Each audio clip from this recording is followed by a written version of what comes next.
Hey, good evening, everyone. Welcome to the latest live episode of In With the Old. We're a video podcast focused on dispelling myths, building appreciation for God's Word, and helping you rediscover the Old Testament for the life of faith. Welcome to all those that are live with us here tonight on YouTube. We're so excited to have you here. If you'd like to join us and chat with us live while we're recording these episodes, we invite you to like and share our Facebook page at In With the Old and join us every Monday night at 8 p.m. Central, 6 p.m. Pacific. Tonight, we've got a really good episode. We're going to be talking about Satan, or the Satan, in the book of Job. And joining me as ever is my co-host, Dr. Tim. Tim, what's going on? How are you doing this evening? Hey, things are going well in Missouri. It's a beautiful evening and a great opportunity to talk about the Old Testament, talk about your stomping grounds, Job. And so I hope I have my guns ready for this debate. Well, so as Tim alluded to, part of my dissertation was in the book of Job, but Tim, I did not touch Satan in the least. I touched none of these passages, so you're on safe grounds, my friend. Wise man. So, this is our third episode of the Counterpoint series. In this series, Dr. Tim and I are picking up topics that we have differing opinions on and debating them. Tim, just looking back at these last 2 weeks, it's been really fun. I've enjoyed the rigorous kind of mental exercise of preparing.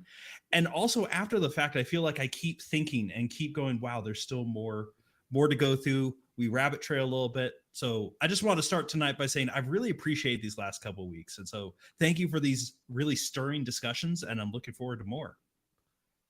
Oh, ditto, man. Ditto. I'm ready for it. Yeah. All right. So the format of these episodes is both Dr. Tim and I will take turns presenting our views.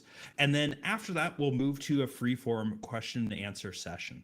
So listeners, if you are here live with us, go ahead and as we're talking, go ahead and start putting your questions in the chat, and we'll try to address those once we've moved to the Q&A section.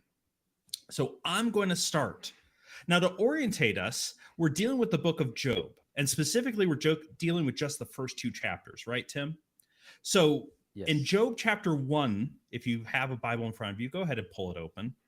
In Job chapter 1, we're introduced to Job.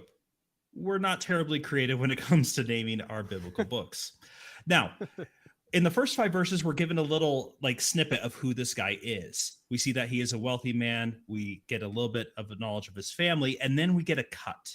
In verse 6, we move up to the heavenly scene, and the sons of God are coming before him, and it says Satan, or the Satan, comes in with them.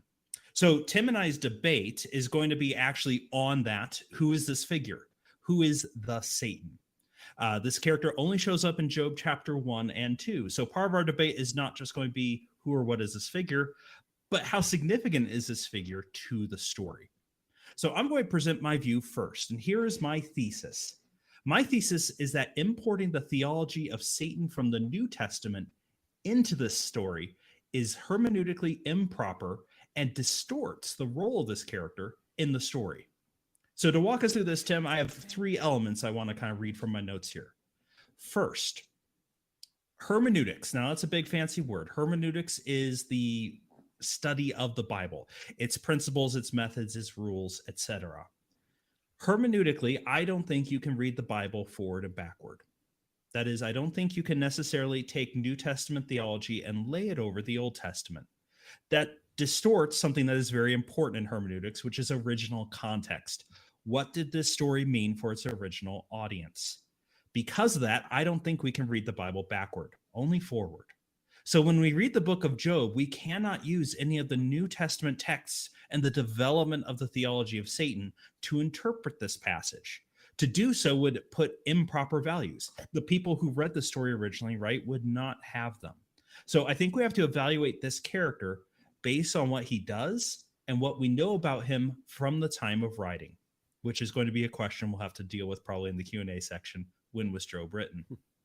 Now, even if we can eventually know more about this person, and more on that in a moment, I believe we must be careful about what we put into the story, lest we begin reading things into the text.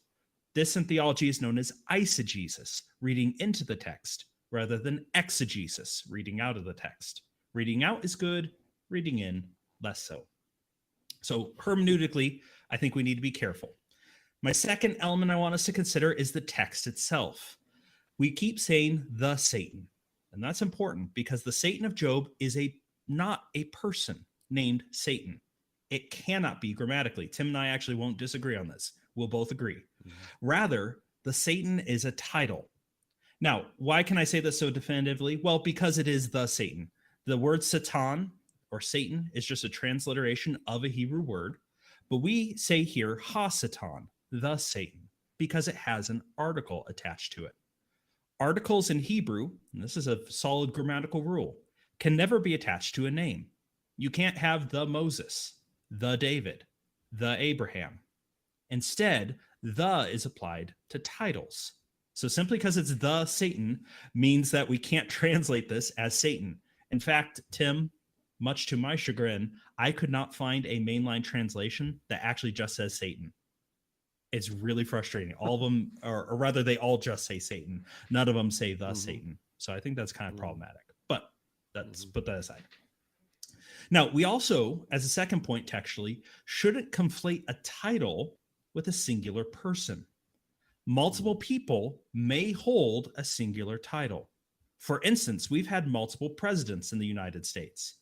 If I say Mr. President today, the person I'm referring to is not the same person I would have been referring to 50 years ago, 80 years ago, 100 years ago. Titles can be shared. So we need to file that away as well. It would be unfair to just patently assume that just because you have titles in two places, it's the same person. Now, what does the word Satan mean? Well, the Hebrew word just means adversary or opponent in a military sphere or political sphere, an opposing party, a prosecutor, or possibly a personal name. These definitions come from the Hebrew Aramaic lexicon of the Old Testament, Hallet. Now, the word Satan occurs 27 times in the Old Testament, 14 of them in these two chapters of Job. So it has the bulk of its usage. Other references, though, come in some interesting places. In Psalm 109:6, we have it used in a courtroom scene. And file that away because I think courtroom scene is something important.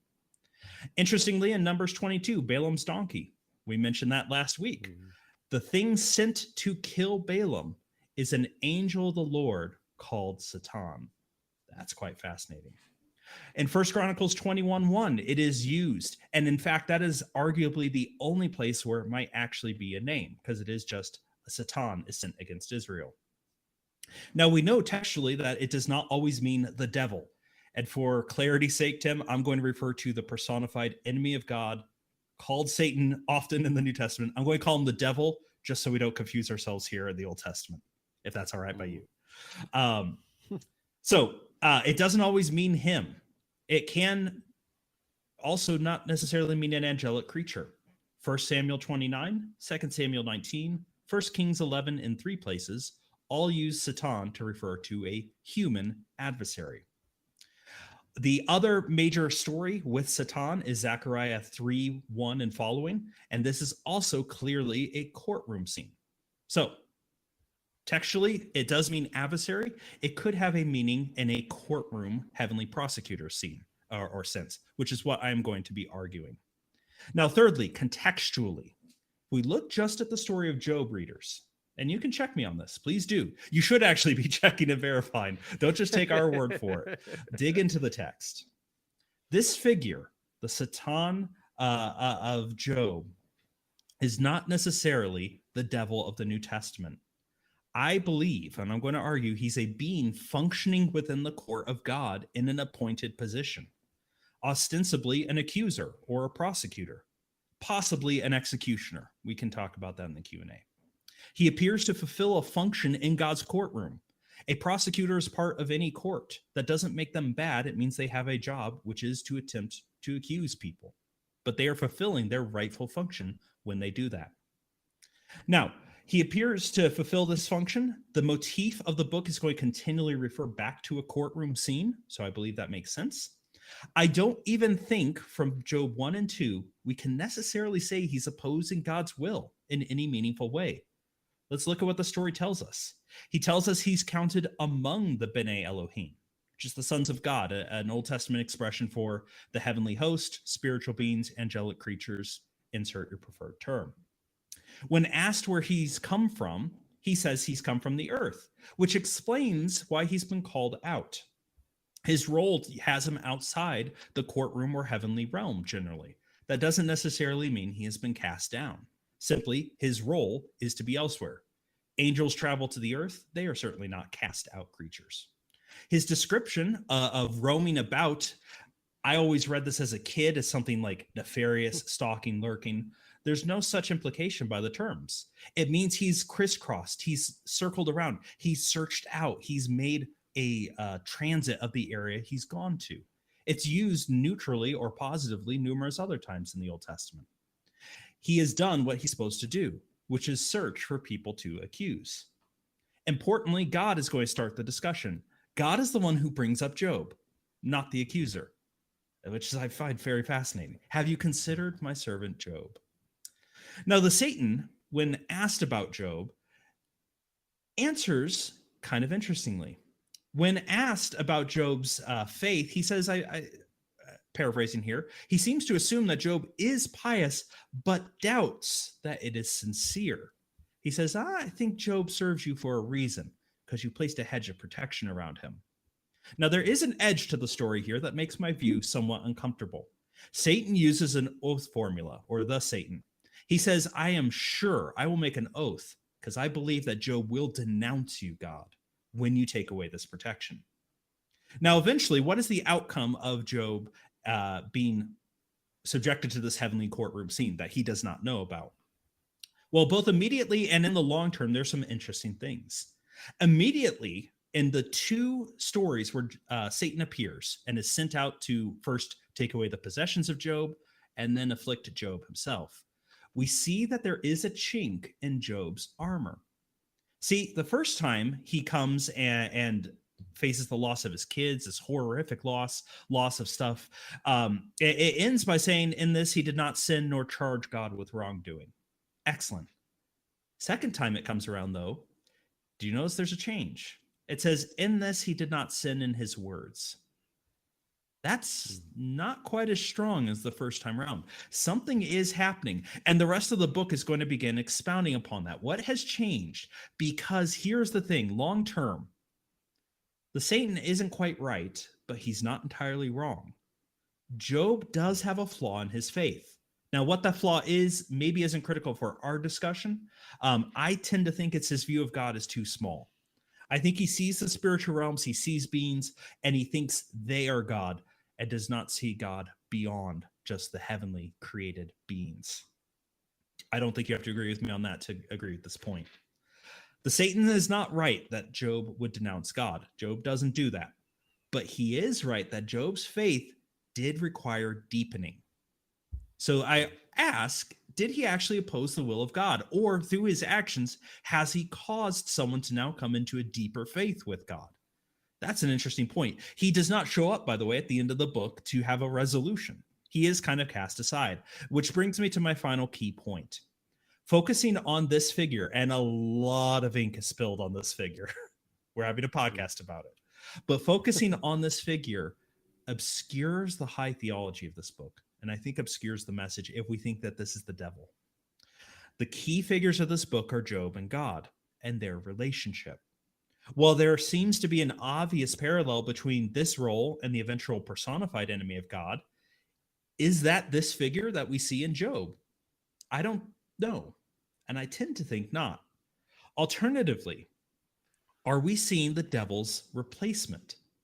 Is this the next angel after the devil was thrown out of his role? We could talk about that in the QA. Is this what he once was but is no longer? So to sum it back up, I'll kind of restate my thesis. I believe that importing the theology we have in the New Testament about Satan is improper. This character seems to be a member of the heavenly court fulfilling his duty, and I don't know if we can push this character much beyond that description. So that's my view. Little fun. And I've seen now the corner of my eye, chat is going a little nuts. I'll read that in a moment. But before I do that, Tim, let me hand it over to you to tell us a little bit about your view.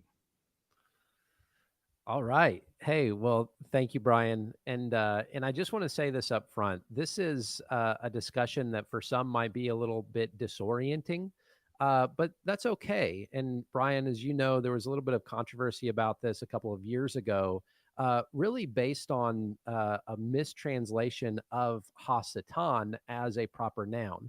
And so I want to start off by just saying I would normally agree with Brian that we cannot read the Bible backwards.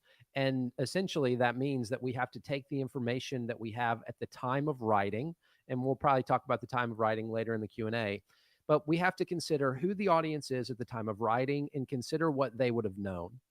But I also think in this case, I see it similar to other typologies in the New Testament or the Old Testament, where the Old Testament kind of gives us breadcrumbs, as it were, to show us that yes, in a particular story, in a particular instance, there's only so much that we know, but the breadcrumbs show us that hey, there's a little bit more that's going to be revealed later, and I think that's what's going on here in the book of Job, and I'm going to try and explain that.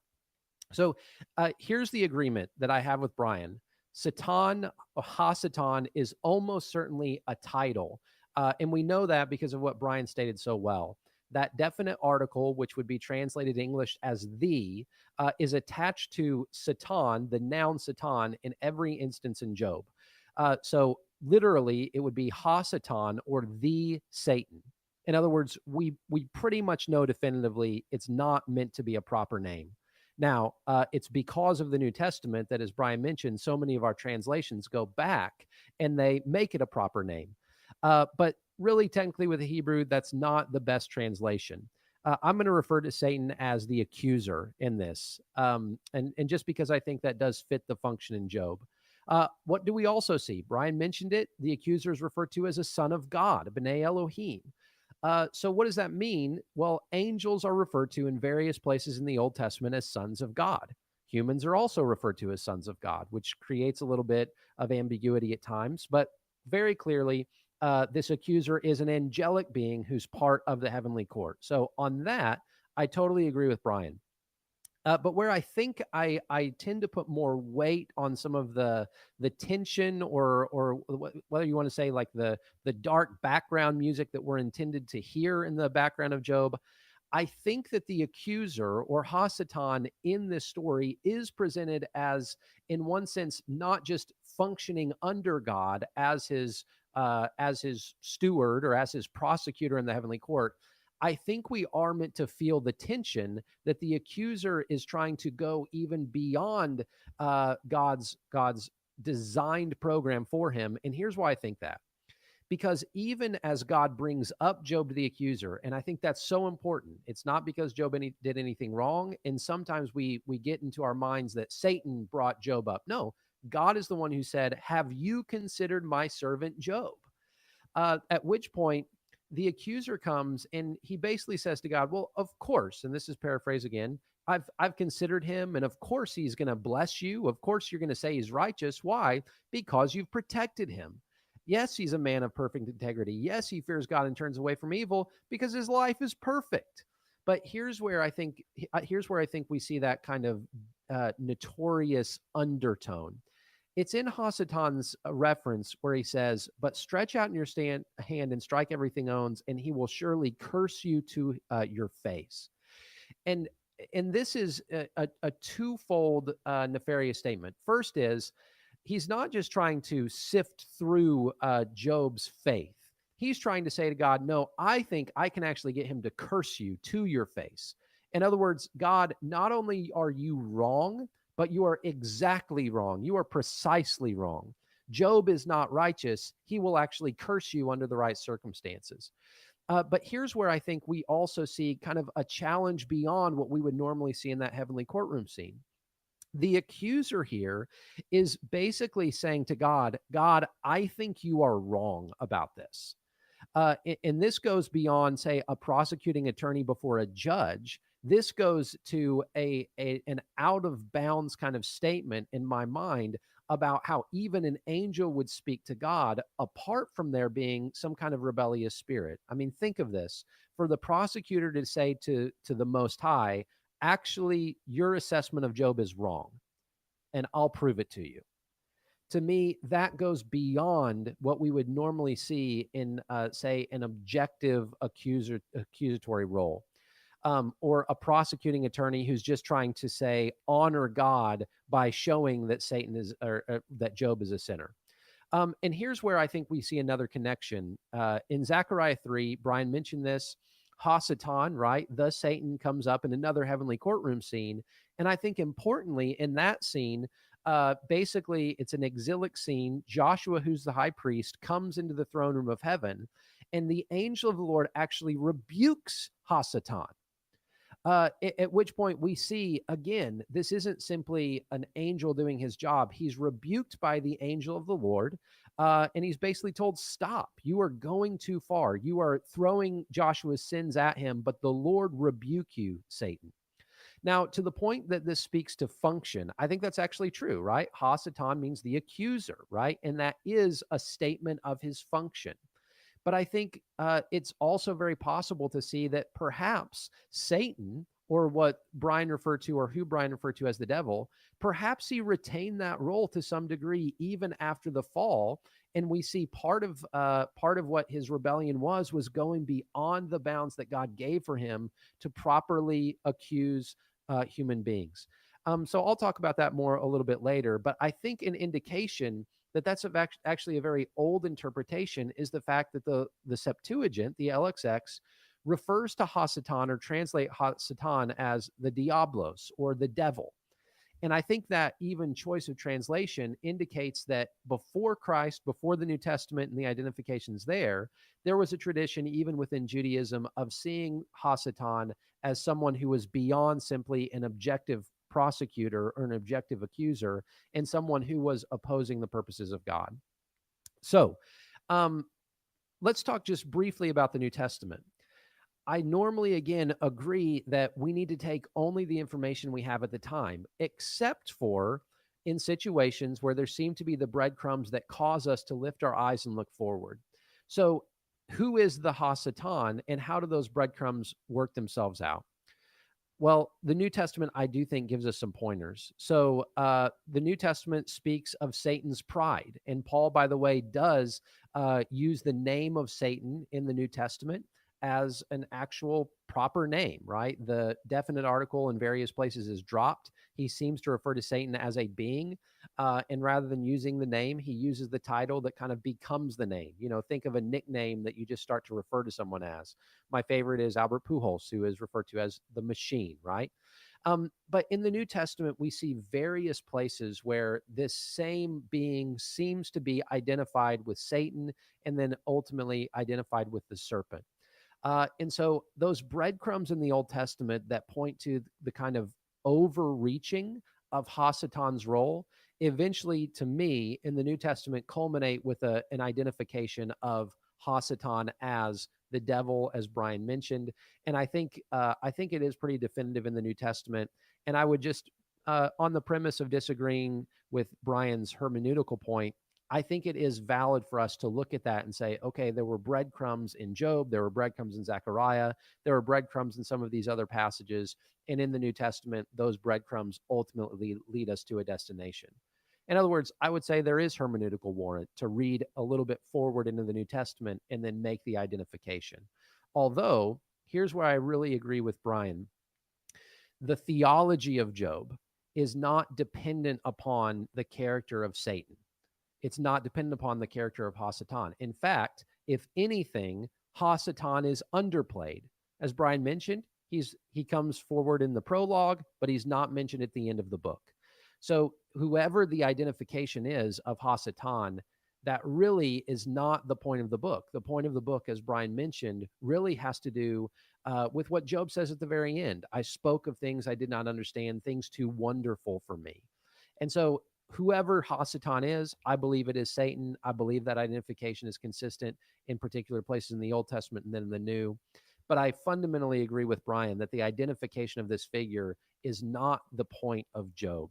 And that's where, unfortunately, because we have a fascination with Satan in our culture, we tend to overplay the significance of his role in the story rather than, and this is where, again, I agree with Brian, seeing Hasatan or seeing Satan as a tool in God's hands to ultimately bring about a greater faith, a greater relationship than he even had with Job in the beginning. And so, yes, in the beginning, Job was righteous, but in the end, his faith was tested. And he, of course, came through the test with flying colors, although at times he had to recognize his limitations. So that's my position, and I'm ready for some Q&A. I'm ready for Brian. Brian, here I stand. I can do no other. All right. Hey, good historical reference. So thank you for that, Tim. Very well done. Thank you for laying that out for us. So listeners, if you're joining us here this evening, I already have a few good questions that have come in. I've recorded those down. Feel free to keep putting those out there. We'll address them as they come up in our discussion.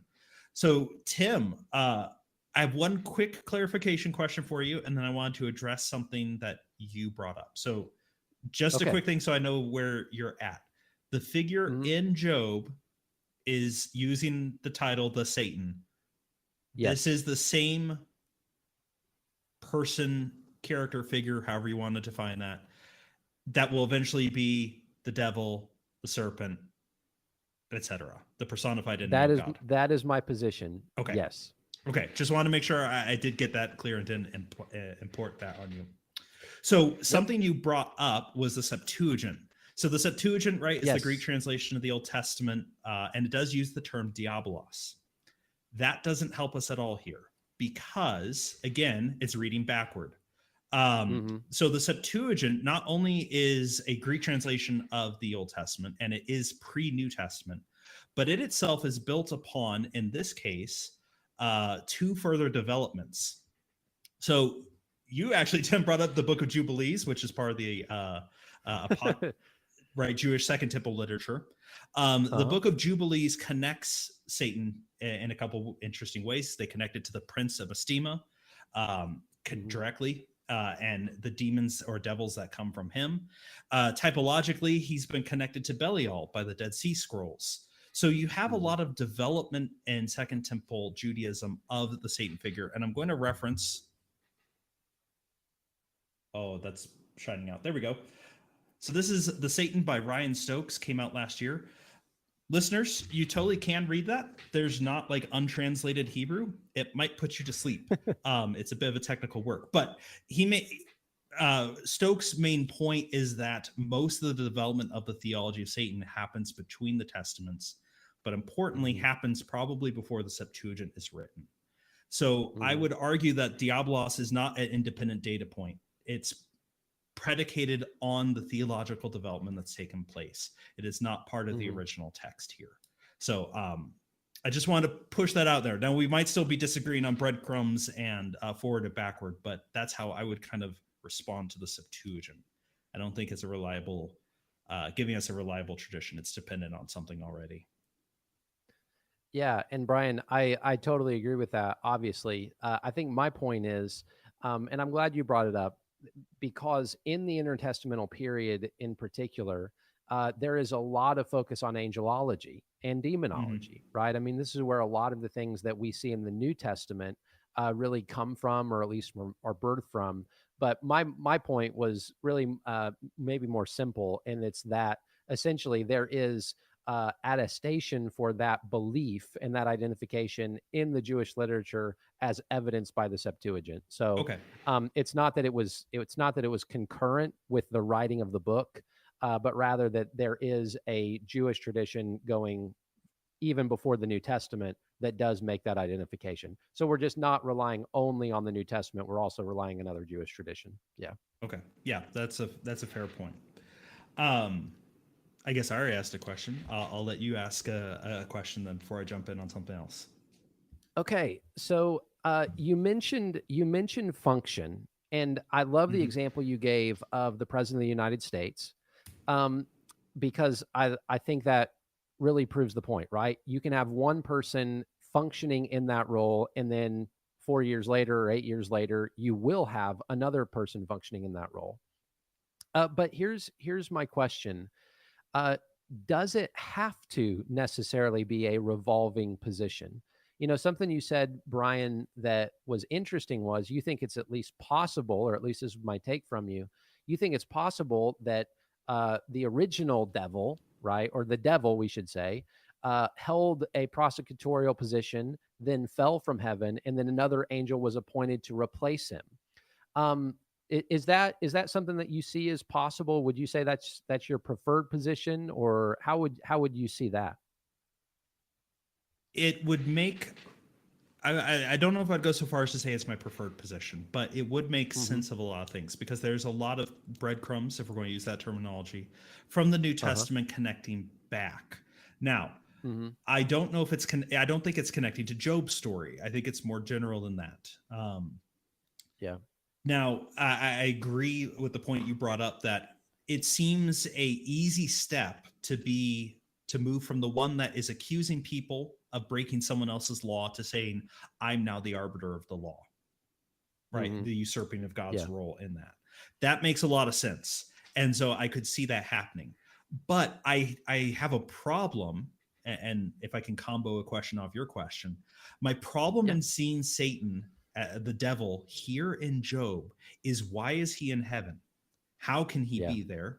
What is when and where is he cast out? Because I think if we're going to take this at all as being congruent with time, he should already be gone, and I don't think he could be present. And so he can't be there. That's hence I'm like, it would maybe solve a lot of issues if this is his replacement. So I wouldn't say it's a revolving door, or at least I wouldn't know if it would be, but that this would be someone that's replaced him in this position. Yeah, and I'll say that's what I feel like is a weakness of mine, and that's a question that any 7-year-old can ask. Well, how is Satan in heaven, right? If this is Satan, how is he there? Why is he there? But and as I've thought about this may not be wholly satisfying, but I do think that there is at least a possibility that God grants the devil a true free will rebellion, but that he also makes him continue to function in his position to some degree. And that Satan's rebellion, even though it is true, that God still says, but you still work for me. And I think we see this, and I know, Brian, you would probably see this differently. We can talk about it more later if we want. But of course, Jesus, right? And I believe it's Luke. I can't remember the exact reference, but he says to Peter, Satan has asked to sift you, right? And that basically you see this function that arguably Jesus is saying Satan is basically trying to show that you are not true. And of course, Jesus knows this to be the case. And I do think in the book of Luke that it is pretty clearly the actual devil, right? But it's the devil doing God's will in a sense, despite the fact that he has rebelled against God. So as odd as that is, I think that's my preferred position, is this is actually the devil who's continuing to function to some degree in his role, even after his rebellion. And that may put us at like an odd juncture if that's true. Well, so you're saying that Satan made return trips to heaven at some point, at which point, yeah, I think that's a real possibility. That's at least how I would try to, square that circle. Okay, so he has a free will rebellion, but is made to function. Just pointing out. Yes, as crazy free as will, that but is, made to it's do like something. And here's how I would see that. I think that part of Satan's rebellion, and this is speculative, but Paul talks about it in 1 Timothy, right? That the trap that Satan fell into was pride. Okay. And I think that even as access to God was something that Satan wanted to leave in his rebellion, it also speaks to his vanity, that I think at times he would have wanted to go and challenge God. And that's what I see. And this is my question for you, Brian. How would you read the undertones of what Hasatan says? To me, it feels more than, well, I'm just trying to look at this objectively. And, I think you might have too high of opinion of Job. Like it's beyond that to me. He says, actually, God, I am challenging directly. God says to him, have you considered my servant Job? No one on earth is like him, a man of perfect integrity who fears God and turns away from evil. And Hasatan says, you're exactly wrong, right? To me, that is an open challenge of God's judgment in that case. So how would you just respond to that idea that this is pretty much a direct head-on collision between Hasatan and God, as opposed to kind of a conference between the prosecutor and the judge? Yeah, so I would say, first of all, it's not necessarily out of character. We're Hmm. assuming modern jurisprudence that a prosecutor is Yeah. supposed to be impartial. That's a modern invention. Prosecutors are not supposed to be impartial. They are supposed to try Hmm. to convict the people that fall into their charge. You're supposed to go Hmm. after them. It is the judge who's supposed to be the one that renders the verdict, right? So Hmm. God asks, and if you can see the lighting up because I have my Bible now open. Right, God asks, "Have you considered my servant Job?"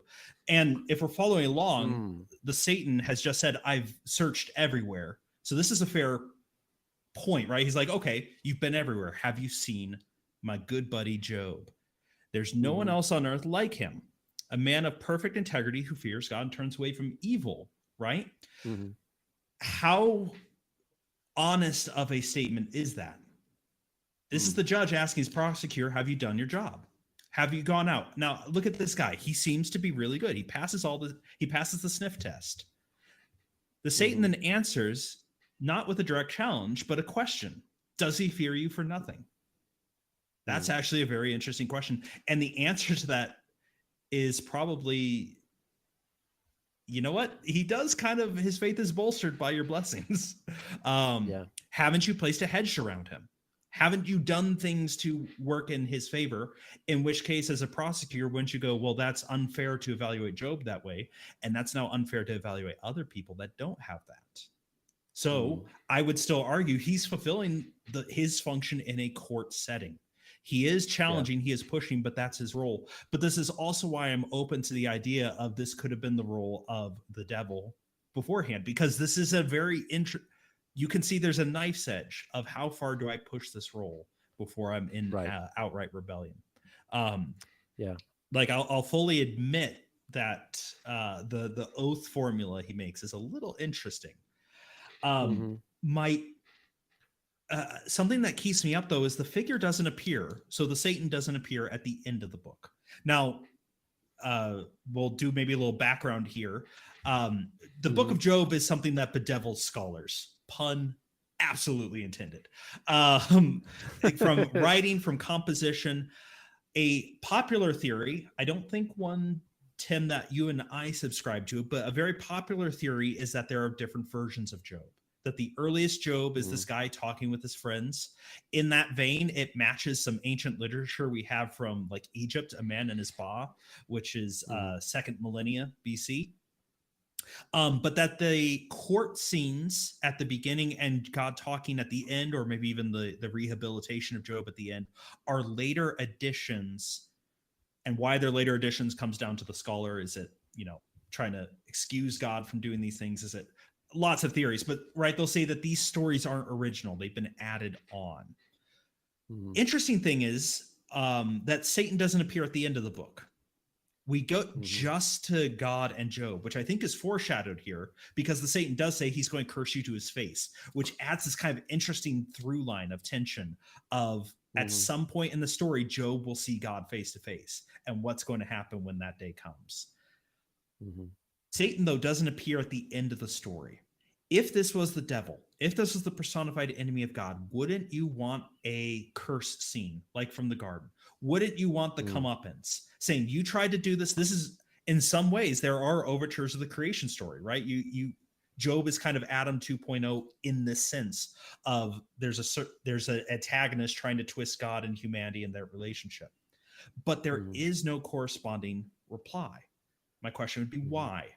One answer, and the answer I prefer, is because if he's part of God's courtroom and council, there's no one to get comeuppance. There's no one that has stepped out. It is now between God and Job to resolve this issue because the prosecutor was Hmm. not out of line for asking those questions and doing what he did at the beginning.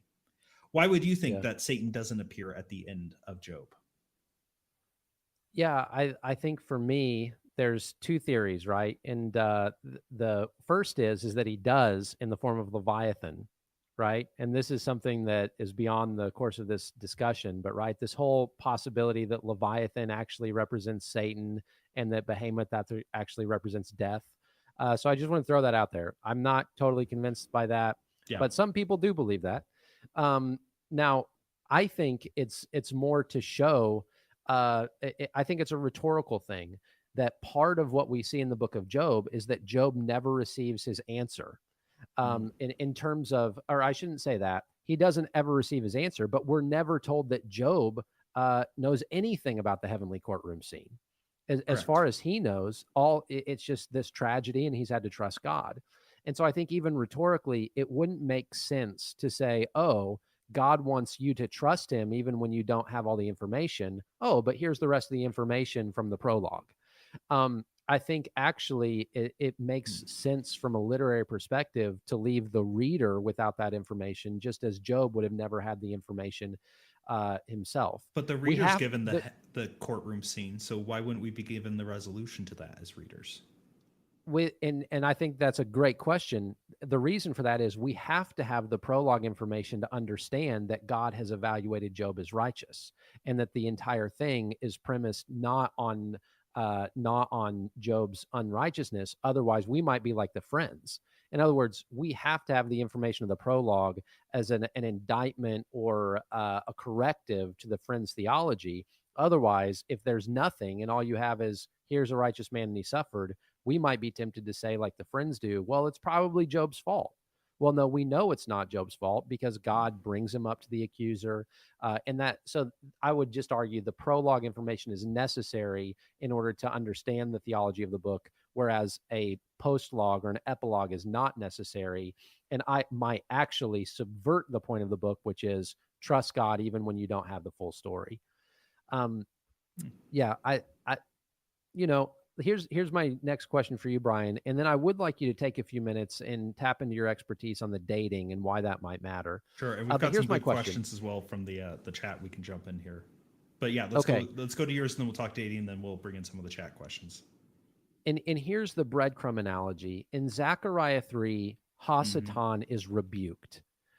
Again, I find that difficult if it's meant to be an objective role where that prosecutor is just doing his duty, doing the work of God, sifting through, trying to find people who are pretenders.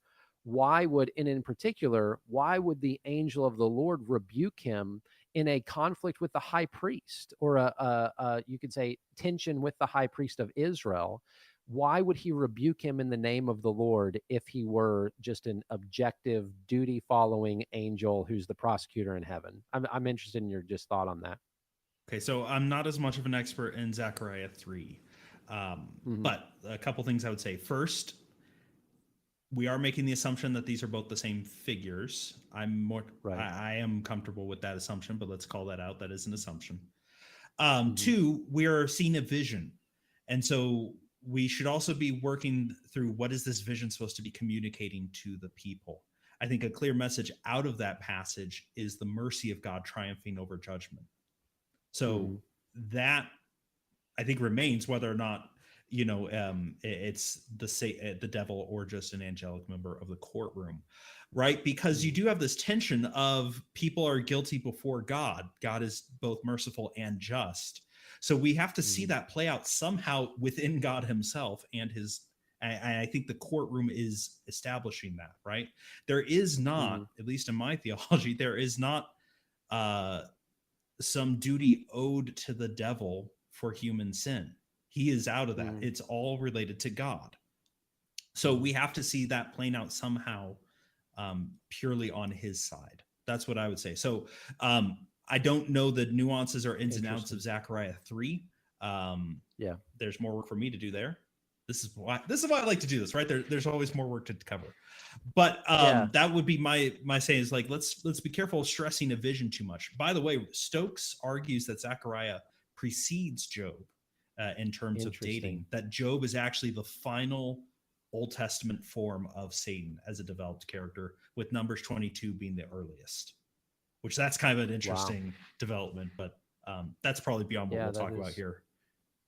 Yeah.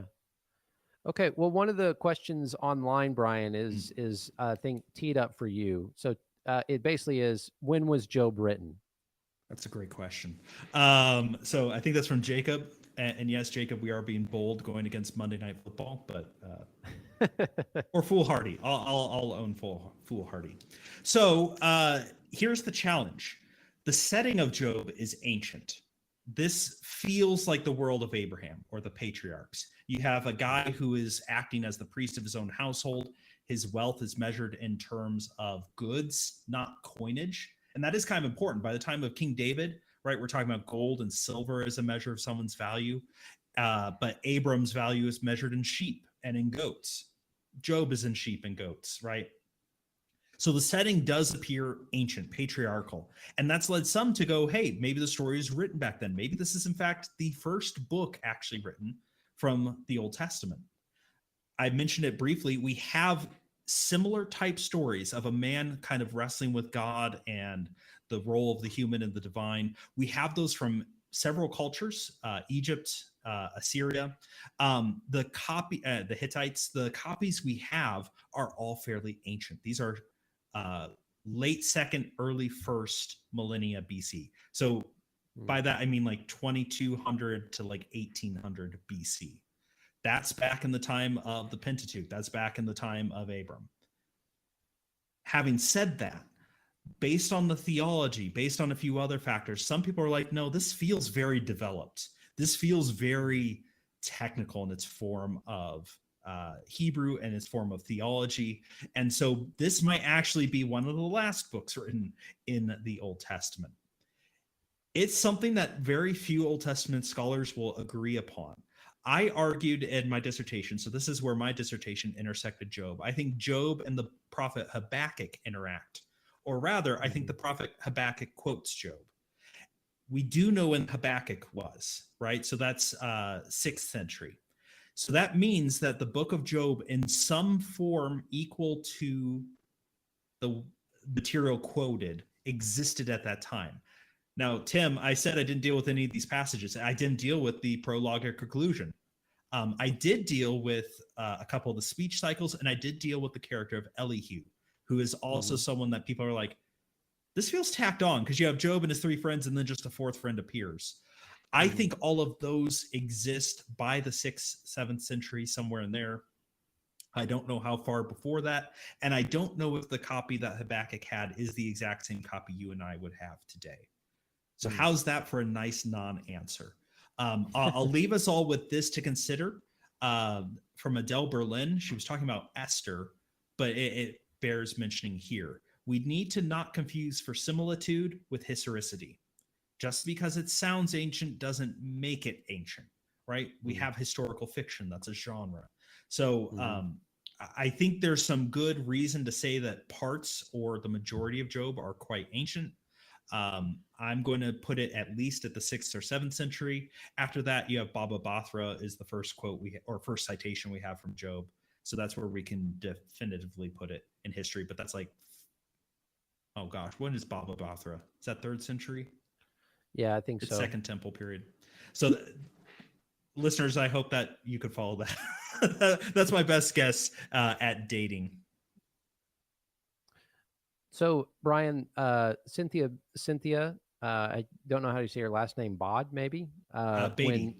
Beatty. Okay. When Jesus quoted the Old Testament, would you say he was using New Testament ideas to interpret the Old Testament? Let me take a stab I'll let at you that. take that one, Tim. That's a good question. Okay, so I think the answer is, in one sense, by definition, yes, because anything that Jesus said or thought was a New Testament perspective. But this gets back to what I was trying to say earlier, that the Jewish people, who obviously in the intertestamental period, in the time when the Septuagint was written all the way to the New Testament, I think we have to give them credit not only as translators, but as people who were closer in cultural proximity to the original writing, at which point I think we have to take seriously their interpretation, not just as an innovation, something new, but rather as a serious attempt at understanding the original text. So that was a lot of words. Let me explain a little bit more, and I'm going to use the breadcrumb analogy. One of the reasons I brought up Zechariah 3, or Brian mentioned, and we haven't talked about this, but First Chronicles is, I think whether we see this as one figure or not, we do see the position, we see the function of Hasatan in different places. And to me, that invites us as readers to connect the dots. It is, at the very least, I would say, in my opinion, at the very least, it's the same function or the same office that is being fulfilled in Zechariah, in First Chronicles, and in Job.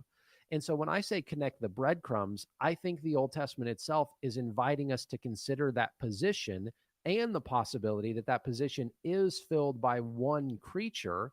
And then the New Testament then takes the next step in saying, okay, let's identify that creature.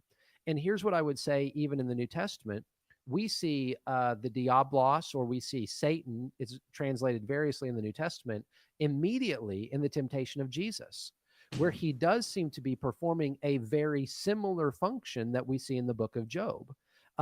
He's testing Jesus. He's trying to trip Jesus up in a sense, but he's also trying to authenticate him. Are you really the Son of God? If so, do this.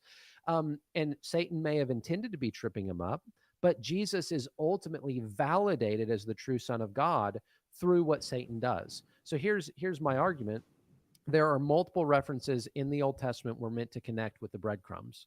In the New Testament, we're shown a similar figure who is identified as the devil definitively, who does the exact same thing or a very similar thing that these other characters or this other position did in the Old Testament. And I think that's where Brian and I are on the same page. That's why Brian wants to say, well, maybe this was the role that the devil actually had. It's because the devil is doing the same thing. Now, there was another question that I wanted to throw in here as well, because I think it's by Cynthia as well. Is it possible that Satan thinks he has free will? Here's what I would say. That'll take us down a rabbit hole. Yeah, well, I would just say, once an accuser, always an accuser. You know, it's the analogy that I think God knows vainful, prideful beings act in vain, prideful ways. And so I don't think that God necessarily had to coerce Satan into being an accuser. I think by his nature and by the nature of his pride, God understood that he would continue in certain ways to function in that role. Why? Because Satan loves to accuse humans. Why? Because Satan, as the tempter, is really good at getting humans to mess up, right? I mean, in so many cases, he does show and expose our flaws. At which point, it seems logical to me to say Satan's role in heaven was to expose the hypocrisy of humans. And there's a lot of hypocrisy to expose. At which point, perhaps, and this is maybe beyond the purpose of this, but perhaps there really is something to the idea that Satan felt like God was being too merciful, that Satan wants to basically throw it in God's face, saying, God, look at these humans that constantly defy you. Are you really going to show mercy to these people? Do they really deserve it? At which point the answer is, of course, no. But I think it's very telling that in the New Testament, the devil does continue in the function of accuser, even though he might not technically have that job in the heavenly court, which is, again, why I'm prone to say maybe in Job chapter 1 and chapter 2, it really is the devil, and he's continuing in that role despite the fact that he's already fallen from his position in heaven, so to speak. So a couple points there. Yeah, first, go for it, Brian. We've now introduced an ambiguity or a challenge. What would it mean to be an accuser pre-fall? And is that even a position that exists that he could then inhabit? That's a challenge for my view and your view as well. Yes. And if that's not a position that existed pre-fall, some of this becomes academic, and now he's doing something different. Like the accuser's a new position. We could argue based on the last week, God builds in the trappings that we would expect. We expect a courtroom to have a prosecutor, even if there's no function for him. So maybe that's fine there. But that's something to really consider. Who or what is he accusing pre-fall, right? Because there should be nothing there. Now, Tim, an interesting point that we've touched on a little bit, and I don't think we agree on. Where in the Mm-hmm. New Testament does it become clear that this is a singular person? I'm going to push that probably all the way to the book of Revelation. I don't think we have that idea unambiguously in the Gospels. We do have a Yeah. unique tempter in the wilderness, and I think that's our first hint that, oh, this is different. Interestingly, this figure is confined to the earth. Mm-hmm. Jesus says he's seen Satan fall like lightning. So somehow he's out of heaven. Again, that's one of my challenges to Satan coming before the throne of God or the courtroom in Yeah. Job 1. But when Jesus says, "Get behind me, Satan," to his disciples, I do not think he Right. means personified enemy of God. I think he means the one that the basic meaning of Satan, the adversary, Yeah. the oppressor, the opponent. I don't think there's anything more meant in that passage Yeah. contextually. So, where do you see that line becoming clear that unambiguously we now have a singular enemy that we're focused on? Yeah, that's a good question. And I think we see it in First Timothy 3 whenever Paul says he fell into the same trap as the enemy. I think we see that unambiguously when Paul says the devil masquerades as an angel of light. And I think that even might speak to Job as well, right? Why could he come before the throne? Because he masquerades as an angel of light. But I think in Luke 22:3, Or a and seraphim in I'd the be, garden? yeah, or seraphim in the garden. But Luke 22:3, I think is interesting. I want your opinion on this, Brian, because it says that Satan, and it drops the definite article, which, by the way, Greek also has a very clear definite article that could, in similar ways, describe a title rather than a name. But in Luke 22:3, it drops the definite article and it says Satan entered Judas. And so I think that is a pretty definitive. I can't imagine again an objective, prosecutorial figure entering into Judas in order to crucify Jesus. I do think that is a pretty clear example of a singular figure who is the enemy of God.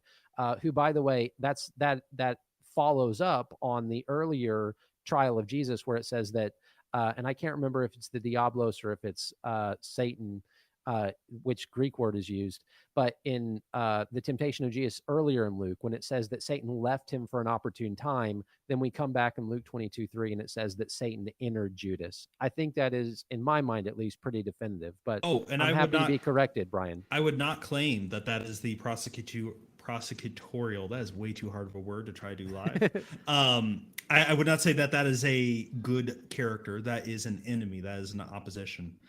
See, Okay.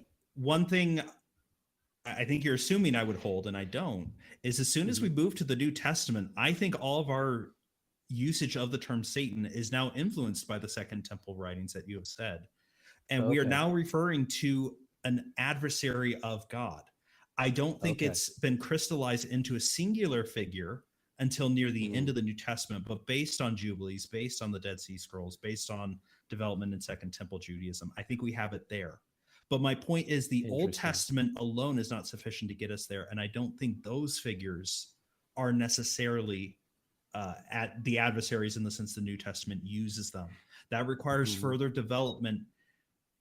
And I would maybe argue misunderstanding is not the right word, but they've now taken a term and they've now imported meaning on it that the New Testament is going to pick up and use, right? So this is something Jesus does in a different context with Daniel and the Son of Man. That had become a term that had now been loaded in with a lot of information not in Daniel. And Jesus said, but that's what my culture assumes, and I'm going to use it. Same thing I think happens with Satan. I don't think it necessarily means that in the Old Testament. It comes to mean that by the time we reach the New. And so every time we see it there, we're not talking about this heavenly figure in the Job scene. So that's where I go. That's where the breadcrumbs don't lead me, because I think this is something only clear retrospectively. If we've already assumed that these are enemies here, they must be enemies there. I don't think I can naturally, from a hermeneutic, move from one to the other. So sorry, maybe I didn't make that clear, and I apologize if I didn't. But yeah, I would say that's clearly not a prosecutorial figure entering Judas. That is, I'm even fine saying that's personified the devil. Yeah. Good with that. Cool. Okay, well, let's see. Looking at the chat here, just trying to see if you see another one, Brian, you can jump in. But we're almost out of time. We're running right in an hour, so we're gonna need to sign off here in a moment. But thank you, Brian, chat, for but being so very active. Like, there's a lot of good questions. There's been several about free will, rebellion. That I mean, I was not being joking. That's a rabbit hole that will go on forever. Free will itself is a loaded term because I'll just leave listeners with this. The question you need to ask yourself is, what does that term mean? And that's actually our debate. I think everyone agrees, yeah, we've got some sort of free will. We disagree on what that term itself means. So that's where that would go. But just quickly scanning through, we already got to the questions I saw. Tim, anything else?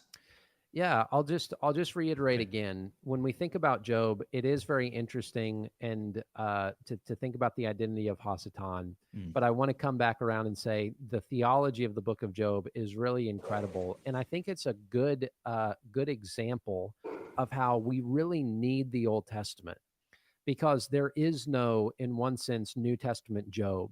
And so as we think about the wisdom literature in the Old Testament, as we think about the contribution of the Old Testament, it really is a continued contribution to our own edification, right? That when we think of Job, we need to come to terms with our own limits. We need to come to a humility that says sometimes we speak of things we don't understand, things too wonderful for us. And so that's part of why we do what we do. We believe in the continued value of the Old Testament, and Job is a great example of that. So I enjoyed it, Brian. I learned a lot from you. Thank you. Well, thank you, Tim. This is a view. Now that we're at the end of the episode, I will reveal a little bit. I'm pushing slightly beyond what my view actually would be, because I wanted to see if I could defend a more extreme view. Not sure if I can, but it was definitely worthwhile. Thank you, Tim, for bringing up some really good questions, some thought-provoking things. And I want to close, listeners, by echoing what Dr. Tim said, as Job is one of the important parts of the Old Testament, alongside Habakkuk and then alongside James. I think if we really want to start digging into the meat of how does God be present with us in the midst of our suffering, these are the books that build upon one another. James is a wisdom book, and it builds upon the stories of Job, the stories of the other wisdom books, to help us get that theology. So as we close, the identity of Hasatan maybe doesn't matter as much, but it does help us really get into this debate and think about how to understand the Word of God better, which is what we're all about. Next week, we are staying with Job a little bit and with the book of Jonah. We're going to be debating, are these books historical fact or just myth? And does it matter? Until then, listeners, you know what to do. Stay cool and stay